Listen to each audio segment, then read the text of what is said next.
finish. Should I do that? Yeah, I think so, right? We will definitely do it. So a poll just came out. USA, as you know, the USA Suffolk, which is a highly respected poll, and we are doing great. We're up by 10 points over everybody else.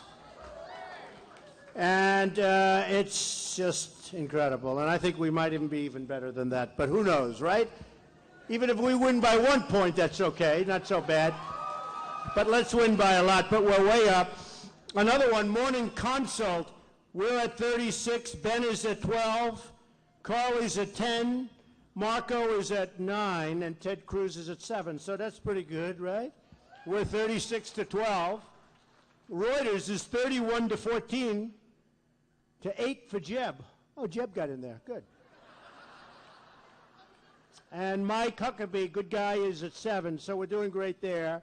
You know the funny one, and I always say this, but it just sort of got finalized. I felt I did good in the debate, even though I was being asked too many questions, right? And the funny thing is, you know, for 2 hours, they're asking me question after question. Somebody said 47% were either to me or about me. In other words, well, they'll ask somebody like one of the other candidates, Donald Trump is not a good person. What do you think about it? I'm standing there like this. And then in the final 45 minutes, they couldn't ask me any questions because they asked me so many. It was embarrassing. I even apologized that I'm the one not doing it.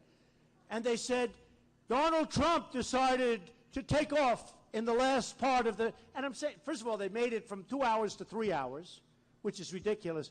But they say Donald Trump took off. They didn't ask me any questions.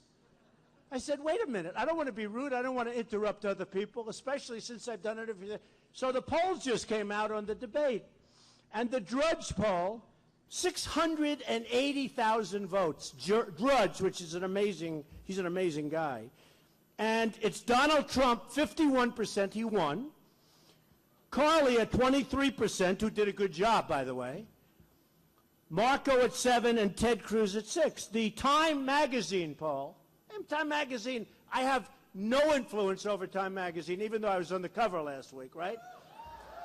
But Time Magazine has Trump winning 55% for Trump, 20% for Carly, 7% for Marco Rubio. And I'm saying to myself, gee, I'm watching these shows, and they say Trump was okay, not great, maybe had an off night.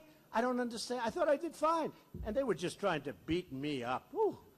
But I thought we did good, and I think we're doing well. And the most important poll are like the one, the USA Suffolk, that just came out a couple of hours ago. That's fantastic. So I want to thank everybody in the room and the other rooms that are filled up, who we'll see in a little while. But those people. New Hampshire, I tell you what, it's an amazing place. It's a great, great state. It's a great state. A friend of mine from New York said, what do people from New Hampshire like? Can you believe these questions I get? I'm being honest. What do they like? I said, I'll tell you what they're like. They're just amazing people. They love the country. They love to work. Like me, I love the country. I love to work. We're all in the same boat. And we're going to straighten it out. We're going to make America great again. That I can tell you. We're going to make it great again. You know, a thing came out. I was going to save it for a little bit later. But, you know, we made that horrible Iran deal. And I just wrote this down. I was watching one of the networks, and they said, we should have had the prisoners released, right? I mean, as part of the deal. In fact, we should have made a deal on knocking the hell out of ISIS in Syria as part of the deal. There are 100 things that we should have gotten. We're giving them $150 billion. We got nothing except defeat, because we don't win anymore as a country. We're going to win so much. We don't win anymore as a country. It's really embarrassing. So I actually tweeted this before. Do you believe this? Iran wants to trade our 3 prisoners. By the way, we have 4 prisoners. They're only talking about 3. The 4th, they're not even talking about. So they want to trade our 3 prisoners for 19 prisoners held by the United States and many other things. I mean, how stupid are we? How stupid are we? And it's just going to change. It's going to change. It's just going to change. So embarrassing. Bergdahl. We get Bergdahl. They get 5 killers that they wanted so badly. You remember Bergdahl? He left. He deserted. And we had 5 and probably 6 people killed going after him. And the other day I read for the first time, well, he wasn't feeling well. He may not be psychological. Who the hell cares?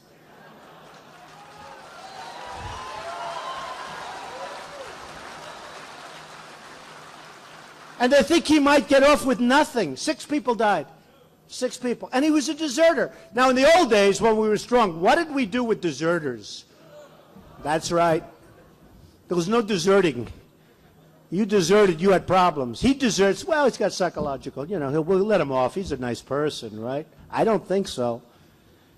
So, a lot of the press has been nice to us in the last few days because we gave a very detailed tax policy where we substantially reduced taxes. Very substantial. And I'm going to go over it, but we're going to create a lot of jobs. We're taking jobs back from China and all these other countries that have just been ripping us. Mexico, China, Japan. We're going to be taking them back. But, you know, they were so happy in a certain way.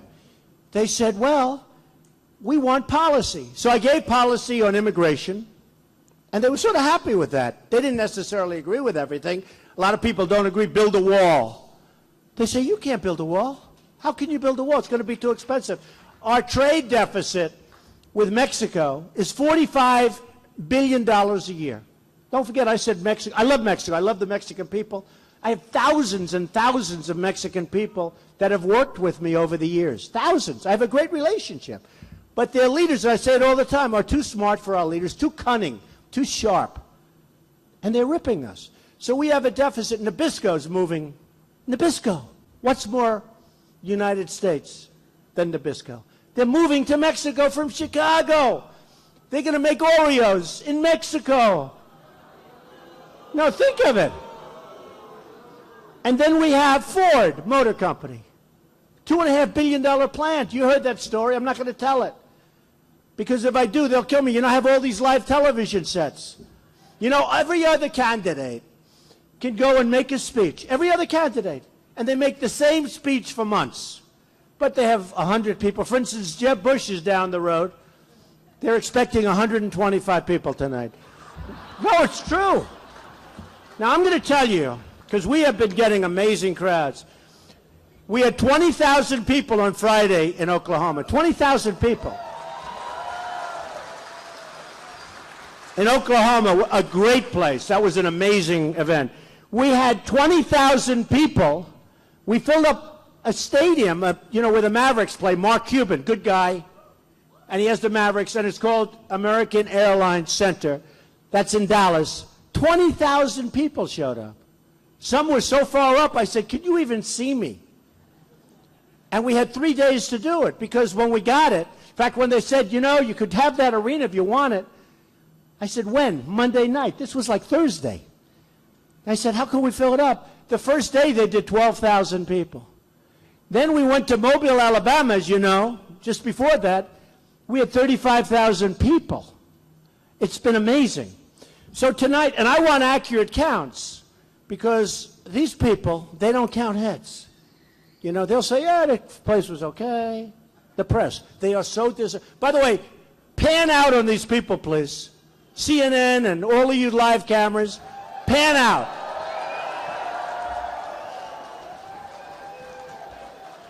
Because you know what they do? They have the camera, live television, on my face, the entire amount. My wife goes, I go home. Were there any people there tonight, darling? They don't see. They never show the crowds. They never show. They don't want to. They don't want to. And this room, we have another room just as big, CNN and all the people. But, you know, it's so important. So the fire marshal, the only reason, because we have a lot of people can't even get in. 3,564. That's what we have, exactly. And we love the fire marshals, but the fire marshal actually, right over here, the fire marshal said you can't have them in the aisles. No, it is a one-story building. If there's a problem, we get out of here. So I'll be the first one out the door, believe me. But they don't want to have. So anyway, we have 3,564 people. We have closed circuit. It's amazing. It's great. And it's always like this, by the way. It's always like this. We did have one event, so beautiful, in South Carolina. I was called by a friend of mine who's African-American, a great guy. The South Carolina African-American Chamber of Commerce. He wrote the most beautiful letter tonight. I said I was going to read it to you. He put it in one of the papers. It was in one of the papers today. And there was a last-minute thing that said, would you speak? And I liked it. I'm speaking to the African-American Chamber of Commerce, South Carolina.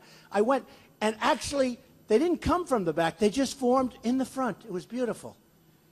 And they said it was the biggest crowd, the best crowd they've ever had. It was such a beautiful day. It was a lunch. And it was wonderful. And the cameras, because they were all up front, the cameras showed chairs in the back that were empty. Like, oh, Trump's lost it. Is Trump losing? And I just walked in and did him a favor. And these people were so angry at the way they were treated. African-American people that do such a great job. And you have to see the letter. Anybody wants it, we have them, because it was such a beautiful letter and so unfair the way they were treated and the event was treated.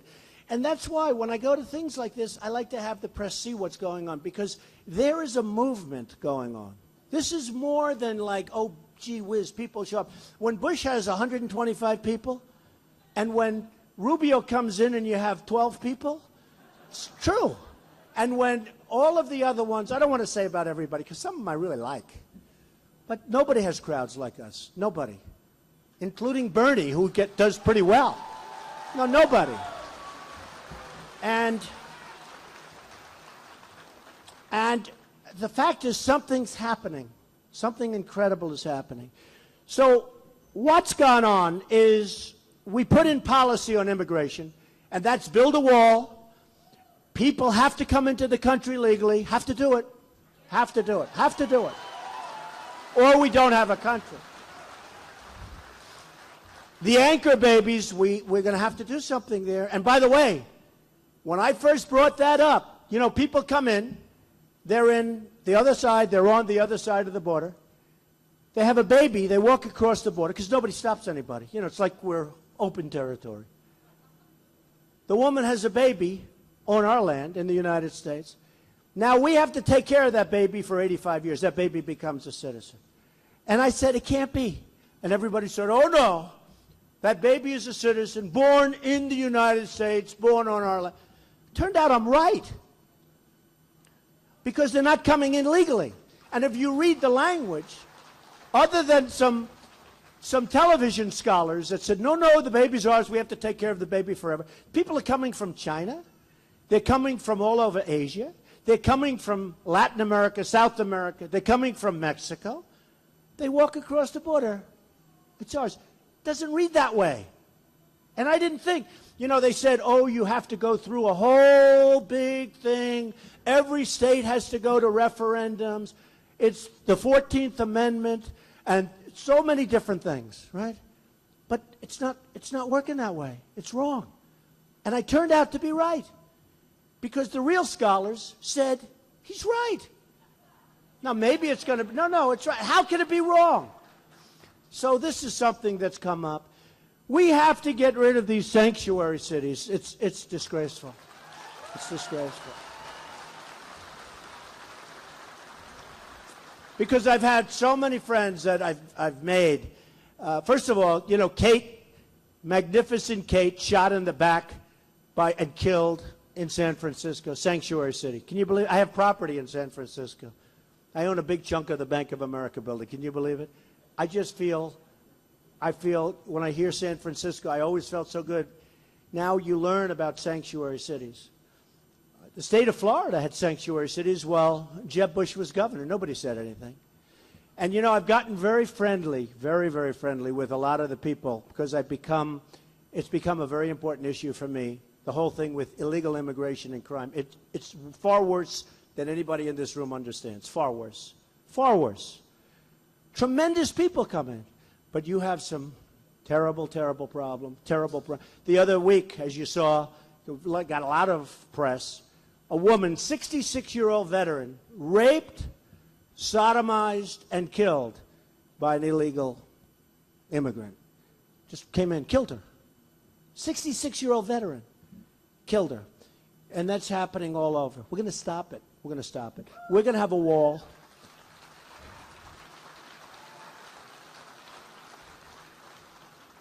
And I'm really good at walls, believe me. What I do great. I build. What I do better than anyone. That's why with the infrastructure of the country, it's falling apart. We're spending money all over the world. We don't even know where we're spending money. I was going to bring up today, they have a list of some of the dumb things that the country does. One of them was a washer. You know what a washer is? That's where the screw, you pop the washer, get a little extra grip. So it was a 2-cent washer. And by the time it went from, I think it was South Carolina to Texas, it was this circuitous route. It cost $988,000 to have it delivered over a long period of time. There's so many things like that. There are so many things. There are item after item, hammers that you buy for $7, $8, selling for thousands, that we buy as a country for thousands of dollars. Some people are getting really rich. Who are these people that are making these deals? You're probably saying, maybe I do too. We want a part of these companies, right? Well, I want a piece of it. But where they're selling things that sell in a store for pennies, they're selling them for thousands of dollars. There's so much fat, so much fat. And I get a lot of credit for coming out with immigration. Some people don't agree. They think it's harsh. Some people think it's great. You know, Dwight Eisenhower was a wonderful general and a respected president, and he moved 1 million people out of the country. Nobody said anything about it. When Trump does it, it's like, oh.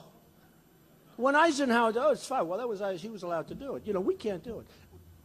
That was also in the 50s. Remember that. Different time. That's when we had a country. That's when we had a country.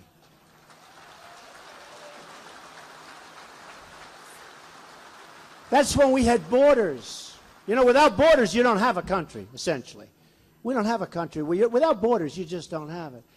But Dwight Eisenhower, there's big reports. And they used to take him out and put him on the other side of the border. Say, you have to stay here. And they'd come right back.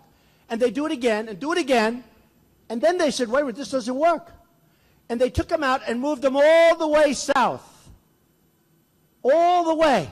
And they never came back again. Because it was too far. Amazing. And I'm not saying this in a joking way. I'm saying this is what happened. It wasn't working. They were coming right back. And then they literally moved them all the way. And I have to tell you, a lot of the politicians, they never came back because it's too far. They would put them on boats and all the way down south. And that was it. But then a lot of things happened. And a lot of changes took place. And now we've become so politically correct as a country that we can't even walk. We can't think properly.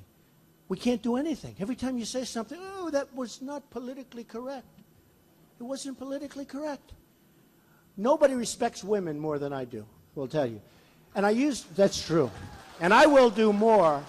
Thank you. It's true. My mother was the greatest person there was. But nobody respects women more than I do. And 2 weeks ago, I was making a speech. I said, I respect women. I cherish women. I do. I cherish women. And Hillary said, we don't want to be cherished. We want to be respected. I said that. No. I think you want to be cherished, too. It's better than respect. It's everything. You want to be respected. You want to be loved. You want to be cherished. You want to be everything. I think. Am I right, women, or wrong? I mean, you know. And nobody cares more than I do. And I will tell you, women's health issues, where Jeb Bush recently said that he's not going to fund them. Then he said he misspoke. The word is misspoke. He misspoke. Can't misspeak. I mean, that's going to be so vital and so important. And we're going to take care of our women, but we're going to take care of our vets. We're going to take care of we're going to really take care of people. Because I know how to do it. We're going to bring jobs back into the country. We're going to become a rich country again. We're a poor country. We're a poor country. We're a debtor nation. We owe now $19 trillion. For a few months I've been saying 18. Now it's up to 19. We owe China $1.5 trillion. Think of it. They take our jobs, they take our base, they take our money, and we owe them $1.5 trillion. How does that work? That's like a magic act.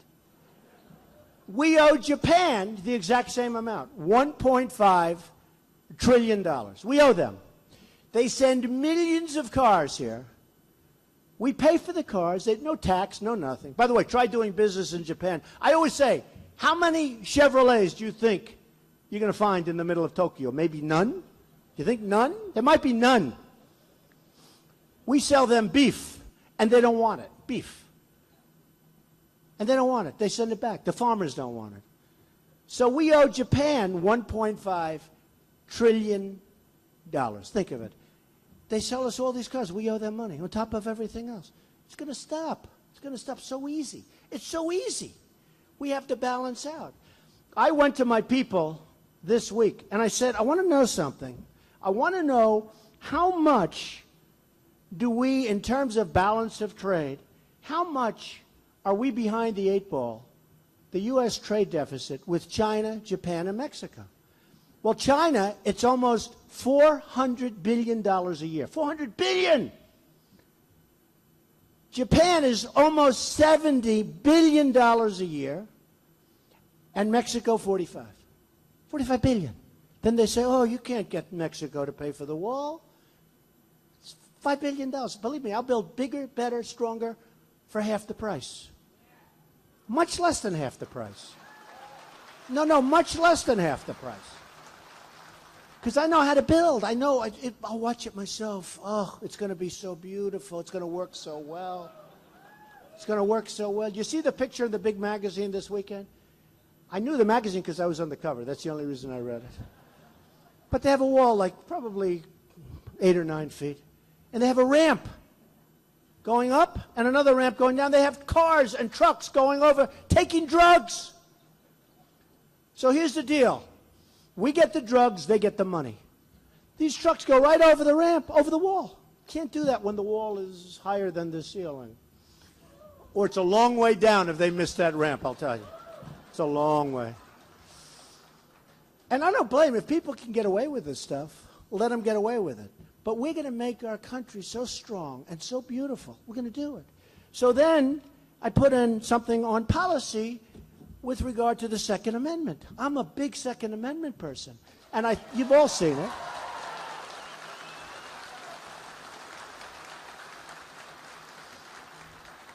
And in 2 weeks, this is something that I've really gotten to know a lot about. We're going to take care of our vets. I'm going to put in a policy paper on the veterans and the Veterans Administration, and I know what to do. These guys, it's not even the money. We spend so much money, but we have all thieves, tremendous corruption. A few weeks ago on Wednesday, we had the longest wait in the history of the Veterans Administration. You're in a waiting room. They waited days to see a doctor. They're dying. You saw that. You saw the reports. Hard to believe. So many people are dying while they're waiting. They're dying. Things that can be taken care of with a pill, with a couple of visits, with maybe one visit, and they're dying. It's not going to happen anymore. It's not going to happen anymore. So that's one I really look forward to. And that one is going to be, and I'll tell you just briefly, I mean, it's common sense. When they're waiting too long, they're going to go to a private doctor, a private hospital, public hospital, whatever the hell is in the city. We're going to pay the bill, and they're going to take care of these people. Okay? We're going to take care of them.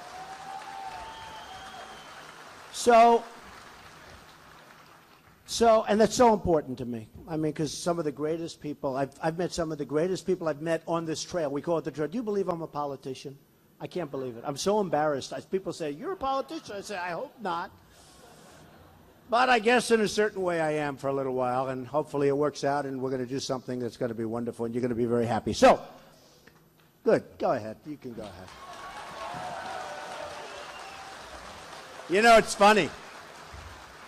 A few weeks ago, I got a great story, and they said he's a great speaker, wonderful public speaker, but he has one problem. He speaks through the applause. And I never thought of it, and I realized they're right. People start applauding. I start speaking, they immediately shut up. And I said, but you know why? Because I'm so excited to tell you about the next thing. There's so many things we have to do. There's not enough time to wait for the applause. It's true. And I speak through the applause, and I think I'll keep doing it because it's exciting to me, right? Does that make sense? So I appreciated the article. And the guy's right, actually, but, although I don't know. Who knows? So what I did is we came up with a really great tax plan that has been really praised, and in some cases not. They said it's too big. It's too big. Got to put our country back to work. We have the highest taxes in the entire world. Highest in the world.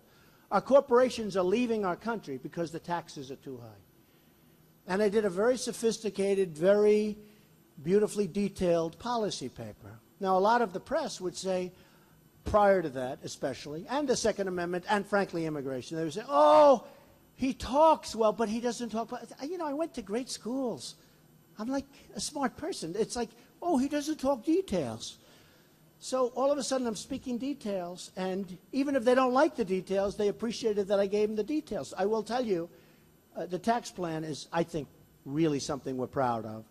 And I'm going to go over it just quickly, because most of you have heard it, but it's going to help you. It's going to help in a lot of ways. Number one, it's going to help with jobs. It's going to help with jobs. It's going to put people to work. We're taking jobs back. We are going to have companies now come back into our country.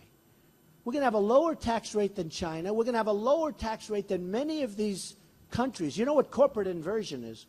Corporate inversion is a disaster. Companies have billions, trillions, at least $2.5 trillion total outside of the country. Everybody agrees the money should be allowed to come back in. Republicans, Democrats, this has been going on for years. They still can't agree. They agree, but they can't come to a conclusion. And if we bring that $2.5 trillion, and I'll tell you it's a bigger number than that. And if it is, my plan's even better. But I'm letting it come in for a very reasonable price, meaning a very reasonable tax. Right now, the tax is so high, you can't bring it. If anybody was running one of those companies, you can't get it in. They work on paperwork, and they can't get it in. Smart, they have the greatest lawyers, you can't get the money in. So I'm going to simplify it. I want the money to come in so that these companies, number one, don't go. You know what they do? A lot of them leave, you know this, in order to get the money. They actually move their company to Ireland, to other places in Europe, to other places in the world in order to get the money. And you have some big, incredible companies, big name companies, that are now thinking of leaving the United States to get the money and to get lower taxes. And there's really no way you can stop that. You can't say it's illegal because they'll find a way around it. The only thing that stops it is the marketplace. The marketplace is going to stop it. So we're going to take care of that. But we have, and I sort of titled it, Tax Reform That Will Make America Great Again.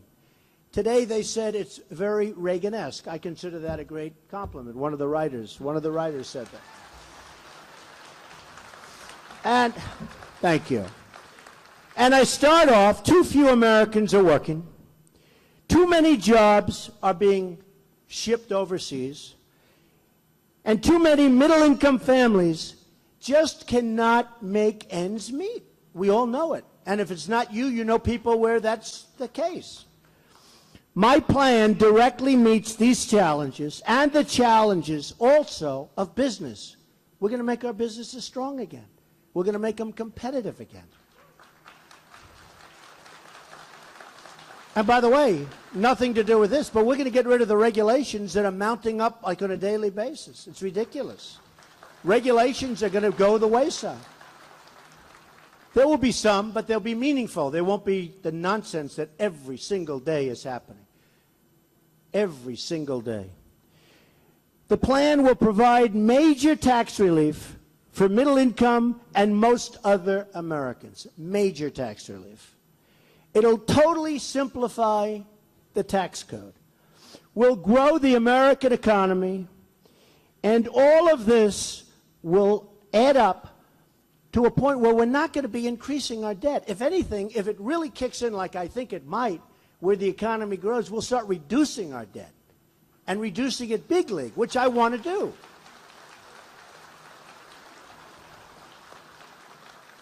And again, I know the people I'm running against, and I know Democrats, Republicans. They can't do this, folks. I'm really good at it. Who's better at debt than I am? Who's better? Is there anybody? I've had borrowing so big, and I worked out perfectly. The company's bigger, better, stronger than ever before. That's what you need. You need somebody with whatever the hell that is, whatever that craziness is up there. You need that. You need that. You can't just be a politician, all talk, no action. They talk. They wouldn't know what to do with China. Carl Icahn, great entrepreneur. Everybody knows Carl Icahn. He came out yesterday. He said Trump is the only one that knows what he's talking about. And he's great. And I'll get him involved. I'll say, Carl, you handle China. And you know what I'll do? Just walk away. Don't worry. We'll do very well. We'll do very well. We're going to come out great. We're not going to have a $400 billion deficit. That'll go away very rapidly. And we'll get along. China doesn't even like us. You know, these countries, they rip us off. They don't even like us. With me, I'll stop the rip-off, and they'll like us. Can you believe it? Hard to believe, but that's what will happen. So, in the plan, we're going to cut the individual rates from, and this is very important. Number one, we're cutting down from 7 brackets to 4, and the rates are going from 25 to 20 to 10 and to 0. When somebody's not making enough to live, what's the purpose of them doing lengthy returns, going to get help from H&R Block, who we intend to put out of business because it's so ridiculous. So ridiculous. In order to pay us more, I mean, these people need help. They're not doing well. So what's the purpose? Plus, the bookkeeping, it'll be a tremendous percentage. But, and some are not paying now anyway, but they have to go through this process. It's brutal. So we're going to simplify, but think of it. 25%, 20%, and 10%. And that's a major reduction. Now, some people say it's too big a reduction. Some of the great geniuses that haven't made a dollar in their life, not a dollar, they haven't created one job. Well, I think it's too much. The only dollars they get is from their mouth. Then, if you're single and earn less than $25,000, or married and jointly earn less than $50,000, you will not pay any income tax. Okay? You won't, if that's the way it is. What's the purpose? What is the purpose? We eliminate the marriage penalty, which is a killer for so many people. A killer. What's the purpose of that? And by the way, everyone agrees and they can't get it done. We eliminate the AMT, which is the alternative minimum tax. We eliminate it. We end the death tax. It's a double taxation. It's a double taxation. I mean, a lot of you, as an example, in New Hampshire, you have a store, you have a little building, you have you leave it to your kids. The kids get a tax bill where they have to pay 35 and even 50% in estate taxes. Now they mortgage up the business. The bank ends up taking it over because they have to pay the estate taxes. And you've been paying taxes all the while. It's double taxation, and it has to end. So many businesses have been destroyed by the death tax or the estate tax, as people like to call it. But so many businesses. So it's very important.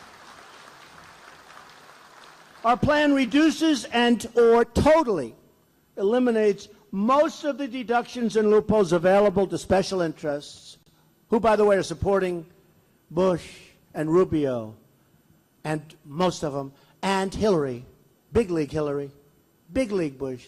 You know, Bush is going to spend $100 million on ads.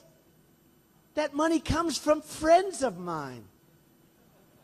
They're friends. I know some are enemies. Some of them I don't like at all. Actually, many of them I don't like.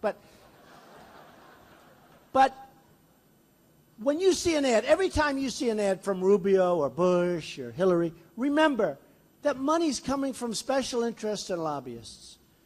And when they want something done in a year from now, 2 years from now, if they ever get in, be sad. Won't that be sad? If Trump doesn't make it, won't that be a terrible thing?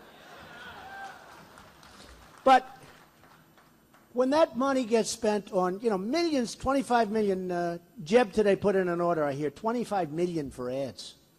Well, what do you do when you're weak on immigration and you're in favor of Common Core? How do you solve that problem with ads? I don't think you solve it. Rubio, the same thing. He's very, very, very weak on immigration. A member of the Gang of Eight, totally weak on immigration. How do you solve a problem when you say people can just pour in? Made a speech not so long ago in Spanish saying he wants to open up the borders, essentially. He didn't want you people hearing it, so he made the speech in Spanish. No, it's true. But he's very weak on illegal immigration. And I don't think, I'm not sure, I may be wrong, but whether you're Rubio or Bush, I have to tell you one story. Do you mind? So Bush is the mentor of Rubio. And everybody said, this is politics at its lowest and worst. I can't stand these politicians, right? So Bush is the mentor. And he goes out, and he says, yes, and he pushed, and everybody said Rubio will never run because it would be disrespectful to his mentor. And I understand that. It's called loyalty, right? I mean, that's sort of nice. Hello, folks, how are you? That's sort of nice, right? You know, you're loyal. I believe in that. So everyone said Rubio will never run. The great genius pundits, they're on Fox and CNN and MS, and they're all there. And, oh, no, he'll never run. He runs. They're all wrong. Very disloyal. It was disloyal. Very young. He runs. And they ask Bush, what do you think of Rubio? Rubio comes out and he's talking about Bush and, you know. What do you think of Rubio? He's my dear friend. He's so wonderful. I love him so much. Then they ask Rubio, who's running against Bush? And he, you know, probably shouldn't be from a loyalty standpoint. The veterans know what I mean about loyalty, right? Right? Right? So they ask Rubio, what do you think of Bush? Oh, he's my dear friend. Wonderful, just one. They hate each other. They hate. Trust me, I know. They hate so much. They hate more than anybody in this room hates their neighbor. But it's political bullshit. Do you understand? It's true. It's true.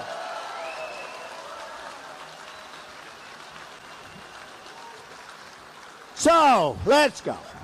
So we're going to reduce or eliminate most of the deductions, loopholes available to special interests and the very rich. Me, I don't like that. Maybe I'll change my mind on that one. I don't know. It's going to cost me a lot. While preserving charitable giving, which is important, and giving mortgage interest deductions. We want to leave the mortgage interest. You know, a couple of the plans, yeah, you got to have it. You know, a lot of people were worried about real estate. Try taking the mortgage interest deduction out. You'll see what's going to happen to real estate. You want to see a crash? Try that one. So we end the current tax treatment of carried interest. It's a little complicated stuff, but the business folks know what that means. For speculative partnerships that do not grow businesses or create jobs and are not risking their own capital. That's what happens. They get this big thing. They're not risking their own capital. And it's a big number. Somebody said it's not so big. It's a big number, but it's a big number up here. It's a big number psychologically. Big, big number psychologically. So we have to do that. And a lot of the hedge fund guys, they're not happy with me right now. But the nice part, they didn't give me anything. They want to. You know, as soon as you go to number one, it's amazing how many guys call up, Don, I love you very much. I'd like to make a contribution. I don't want it. Am I making a mistake? I feel sort of like it's not natural to me. I'm turning down a lot of money, believe me. I hope it's appreciated someday. No, honestly. No, honestly. Because if I turn down tens of millions of dollars and I lose, I will feel so stupid. Really. I say, what didn't matter? So I hope it's appreciated. No business of any size, from a Fortune 500 company to a mom and pop shop. How many people own a shop? Raise your hand. Great business, right? Okay. Well, you're in the same category now because the taxes are too high. Is that right?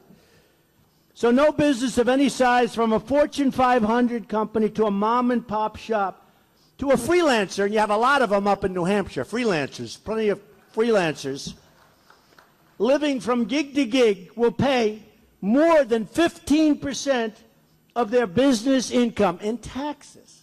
We're not going to take all the money away anymore. And people aren't going to create jobs if you do that. So we're going to have job. This is a job creator. This is real. This will be really dynamic. This will be something special. Now, a lot of people that don't know, they don't get it. But many people that do really get it. A one-time deemed repatriation, that's what I was talking about, all the money coming back in, of the corporate cash held overseas at a significantly discounted rate of 10%. In other words, they're bringing it over, we're going to tax them 10%. They're going to have the money in our country instead of having it overseas. Tax rate of 10%, and ends to the deferral of taxes on corporate income earned abroad. So that what you're going to do is you're going to have tremendous incentives for people even if they're doing business abroad. But you're going to bring the money back into the United States, and they're going to put the money back to work, even if they just give it out in dividends, because the people getting the dividends are going to spend the money. And you're talking about trillions of dollars are over there. Trillions of dollars. And believe me, mark my words, I told you before, they say it's 2.5 trillion. I say it's much more than that. Nobody even knows. So corporate inversion, we're going to stop, and we're going to have companies not leave. In the old days, people would leave New York and they go to Florida. Or they'd leave New Jersey, they go to Texas, where the taxes are low. Now they leave the United States and they go to Ireland and they go to other countries where they have lower tax rates and other things. But with what I'm doing, they're not going to be leaving anymore. And we don't have to say, boom, you're staying. They're not going to leave anymore. So it really works. What we want to do now is reduce or eliminate many of the business loopholes, because we're lowering the taxes so much that we can get rid of these tremendously complicated loopholes. And in the end, the business taxes are going to be lower than they were before substantially, but you're not going to have accountants where you have tax returns that go up to the ceiling if you have a business. It's going to be simple. It's going to be less taxes, and it's going to be simple. So we're going to be in a position to do some amazing things. And I've gotten just so many people are so thrilled with what I said about taxes. And I thought I'd review it for you. I did this the other day at Trump Tower, and we had a great turnout. And as I said, we had just amazing response. So let's talk a little bit about ISIS, and let's talk about our country. We spent, thank you, we spent so much money in the Middle East. Just spent trillions. Just in Iraq, $2 trillion. Just in Iraq. Not to mention, even more importantly, the lives and the wounded warriors who I love. These are the greatest of all. We don't take care of them properly, but these are the greatest of them all, the wounded warriors.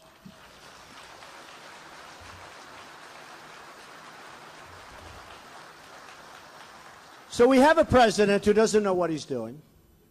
We have a president who looked like, remember he said they were the JV, that ISIS was the JV?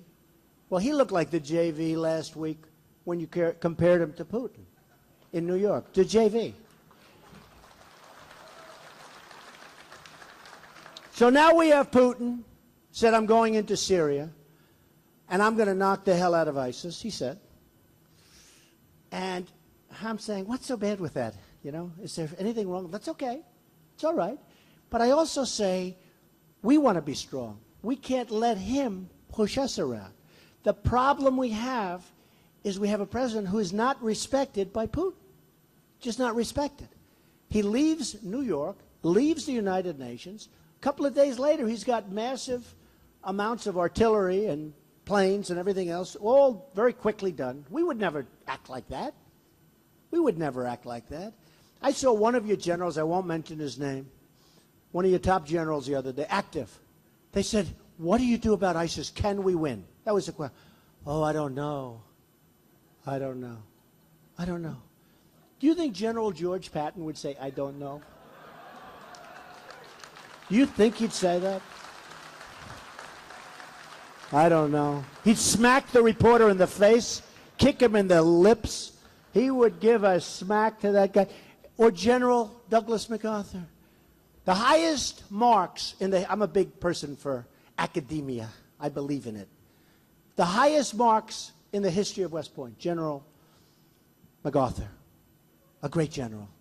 Can you imagine him saying, I don't know what we do about it? These guys know. The good ones, they know. But we have people that don't know. Either they don't know or they're being so constrained by politics that they're afraid to say.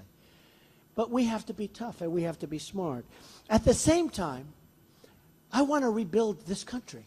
We have bridges that are falling down. We have 60% of our bridges are in danger. 60%. We have roadways that are coming apart.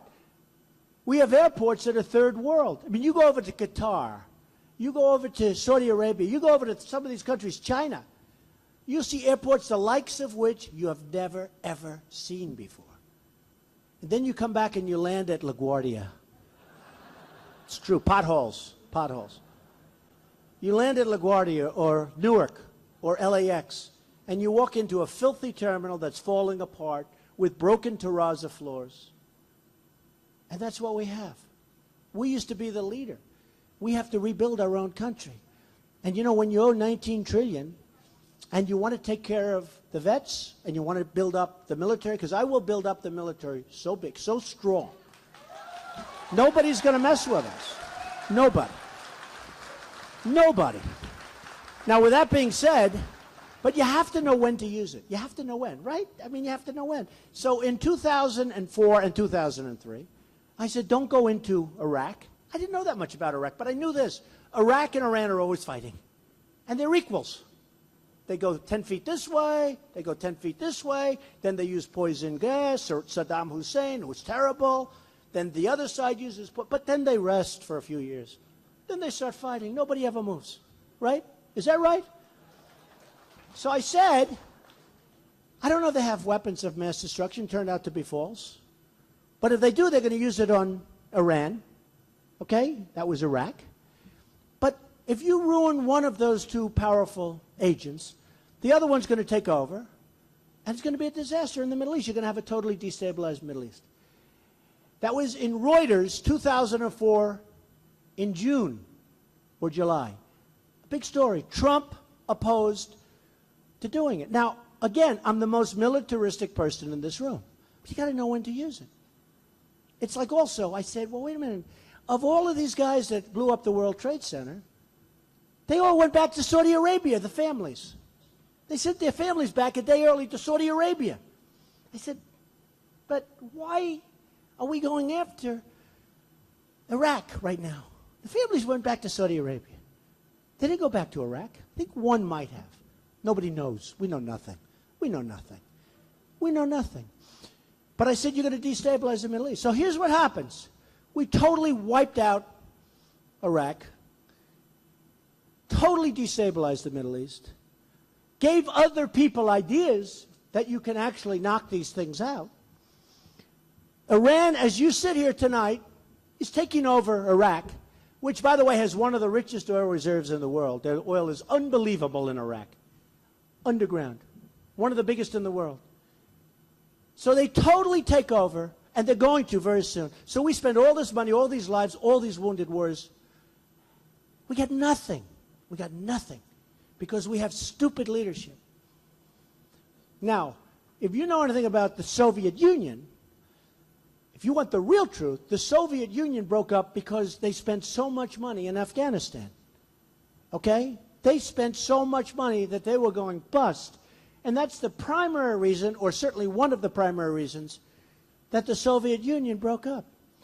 The Afghanistani people, great fighters, always have been known. I have a friend of mine, he's a big war historian. Among the best fighters, Afghanistan. So the Soviet Union, so now we have the Soviet Union wants to go to Syria. And they want to knock the hell out of people. And we're fighting Assad, because Assad's our enemy, and we're fighting Syria. Now, Syria wants to fight Assad. Think of this. Just put it together. You know, a lot of people, I get a little credit. They say, oh, that's not really nice what he said. Give me a break. So you have ISIS that wants to take on Assad. So we're fighting ISIS, but we want to fight Assad. Why don't you let those two fight for a little while? And take over the remnants. Right? I mean, I guarantee you that Assad is sitting back saying that president is one of the dumbest human beings on earth. It's true. So you have ISIS that wants to fight Assad, and ISIS can't because we're bombing them. We're not doing the job, but we're certainly, you know, hurting them. So they're not going after Assad. Now you have Russia and Iran. Now Iran became powerful because we gave them so much money, aside from the nuclear, which they will have, believe me. But we gave them $150 billion now. So now they're feeling they're going to be a terrorist all over the world. They have so much money. And to them, $150 billion, that's real money. With us, not the same. So now you have Iran and you have Russia on the side of Assad. But they both want, Russia does want ISIS out because they don't want them coming into Russia. They don't want them crossing borders, and they don't want them coming into Russia. You have the migration because Syria is such a disaster.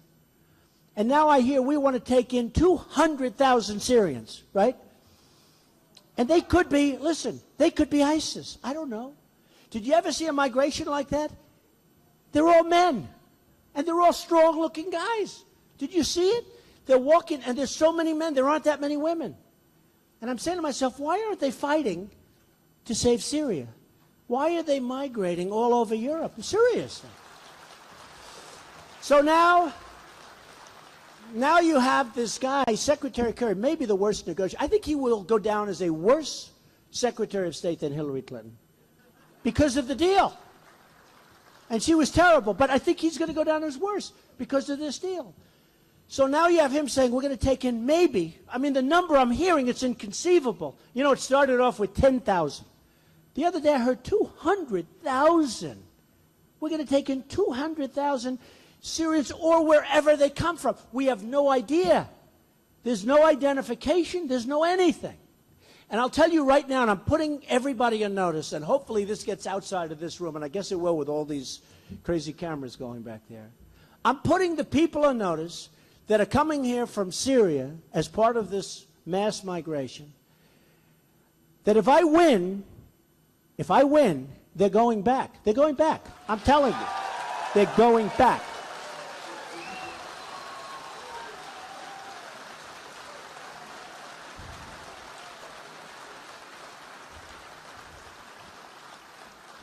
Because, you know, military tactics are very interesting. This could be one of the great tactical ploys of all time. A 200,000-man army, maybe. Or if you said 50,000 or 80,000 or 100,000, we got problems. And that could be possible. I don't know that it is, but it could be possible. So they're going back. They're going back.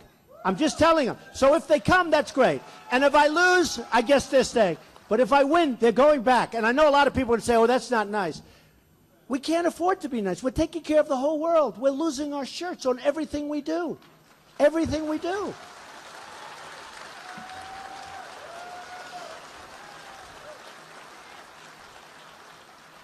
So tonight I'm doing a show on CNN at 10 o'clock. And the question was asked to me, why don't you give us policy?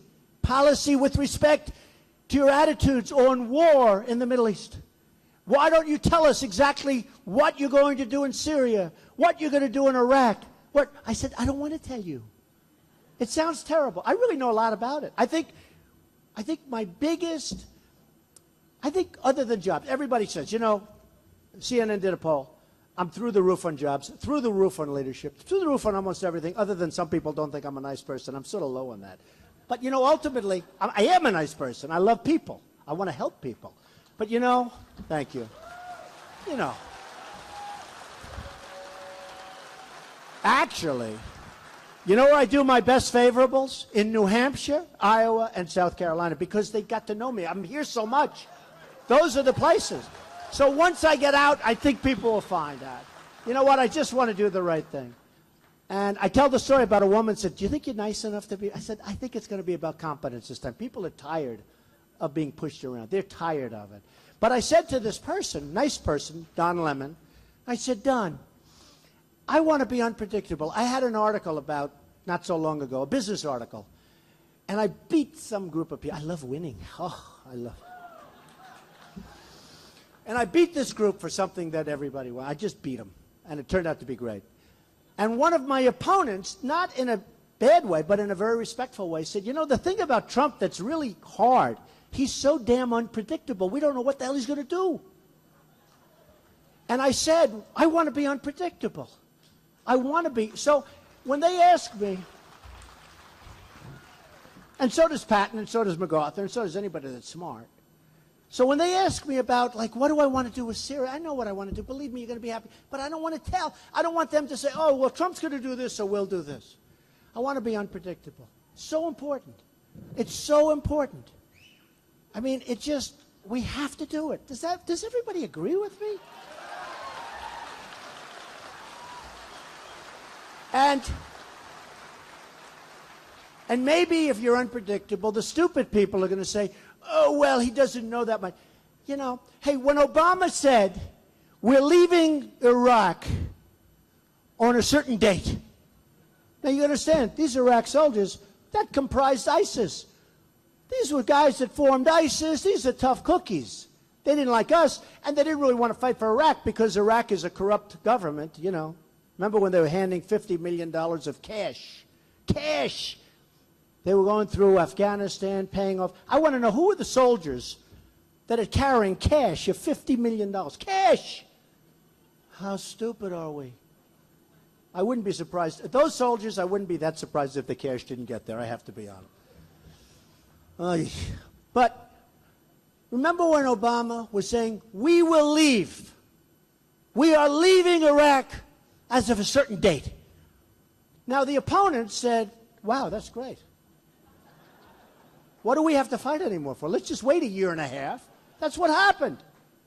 And then as soon as we left, they knocked the shit out of everybody. Right?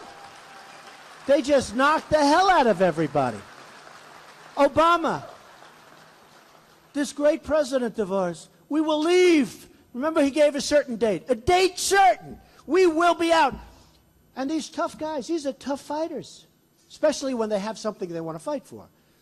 They didn't want to fight for a corrupt government, but he gave a certain date. So I want to be unpredictable, okay? I would never have given a date.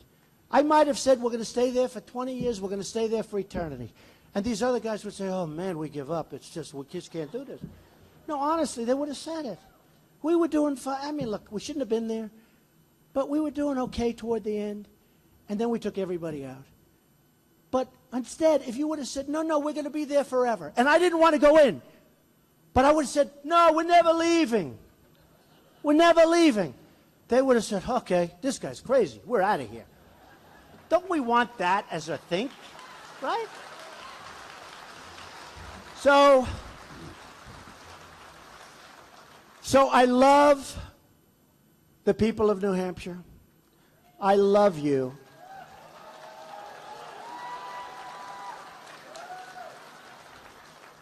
I love the people of this country. And I didn't really want to do this. I did something. I have this. People actually thought I wouldn't run because they'd say, why would he do this? It's hard, nasty. The press is horrible. Not all of it, but horrible. You know, it's hard. And they say, why would he do it? I do it because we have a chance to make this country greater than it's ever been before. I really believe that.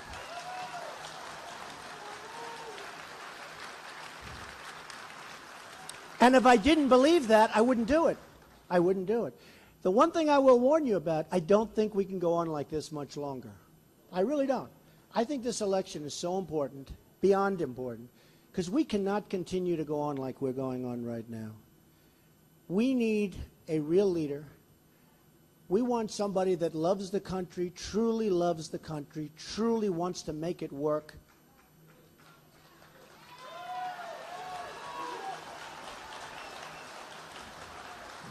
And I can promise you this. I can promise you this. If I get elected president, we will indeed make America great again. That I can tell you. That I can tell you. Thank you. Thank you. Thank you, everybody. Thank you very much, everybody. We love you all. Thank you.